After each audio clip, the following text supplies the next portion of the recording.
جب حضرت ابراہیم علیہ السلام اور سارہ علیہ السلام بہت بوڑھے ہو گئے تو فرشتے ان سے ملنے انسانی شکل میں آئے۔ پیغمبر نے ان کا اجنبیوں کی طرح اور مہمانوں کی طرح استقبال کیا۔ انہوں نے ان کے سامنے بچڑے کا گوشت پیش کیا، لیکن ان فرشتوں نے کچھ نہ کھایا۔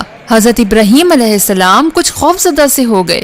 فرشتوں نے ان سے کہا کہ گھبرائیں نہیں، ہم فرشتے ہیں۔ کیا یہ وہی کہانی ہے جب اللہ تعالیٰ نے قوم لوط کو تباہ کرنے کے لیے 3 فرشتوں کو بھیجا تھا؟ ہاں، یہ بالکل وہی کہانی ہے۔ اس سے پہلے کہ اللہ ان فرشتوں کو قوم لوط کو تباہ کرنے کے لیے بھیجتا، اللہ نے انہیں پہلے حضرت ابراہیم علیہ السلام کے پاس 2 خبریں دینے کے لیے بھیجا، ایک اچھی خبر اور ایک بری خبر۔ آپ کو پتہ ہے بری خبر کیا تھی؟ ہم جنس لوگوں کو تباہ کرنا، میرا مطلب ہے قوم لوط کو، صحیح کہا؟ ہاں، ماشاء اللہ۔ اور اچھی خبر یہ تھی کہ انہیں ایک بیٹے سے نوازا جائے گا جس کا نام اسحاق رکھا جائے گا اور وہ نبی ہوں گے۔ سارہ علیہ السلام کو یقین نہیں آ رہا تھا کہ یہ سچ ہے، وہ بہت بوڑھی تھی۔ فرشتوں نے کہا کہ اللہ کے ہاں سب کچھ ممکن ہے۔ پھر حضرت اسحاق علیہ السلام پیدا ہوئے۔ ان میں سے بڑا کون تھا، حضرت اسماعیل علیہ السلام یا حضرت اسحاق علیہ السلام؟ حضرت اسماعیل علیہ السلام ان کے سوتیلے بڑے بھائی تھے۔ حضرت اسحاق علیہ السلام اپنے سوتیلے بھائی حضرت اسماعیل علیہ السلام سے 10 سے 15 سال چھوٹے تھے۔ انہوں نے فلسطین میں اپنے گھر والوں کے ساتھ پرورش پائی۔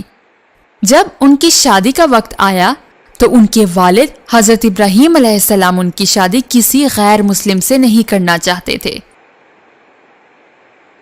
لہٰذا انہوں نے اپنے قابل اعتبار نوکر ہاران کو ان کے لیے لڑکی ڈھونڈنے کے لیے عراق بھیجا۔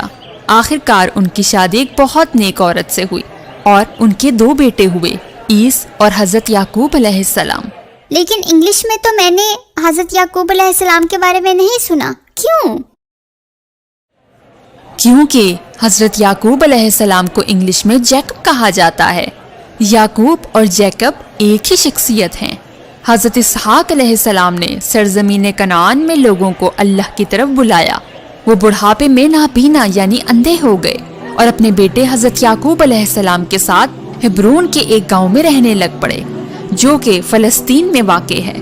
پھر حضرت اسحاق علیہ السلام بیمار ہو گئے اور 180 سال کی عمر میں وفات پا گئے۔ ان کے بیٹے عیس اور جیکب نے انہیں ان کے والد حضرت ابراہیم علیہ السلام کے ساتھ ہی دفنایا۔ یہاں ہماری آج کی کہانی کا اختتام ہوتا ہے۔ انشاءاللہ اگلی بار ہم نبیوں کی ایک اور خوبصورت کہانی سے لطف اندوز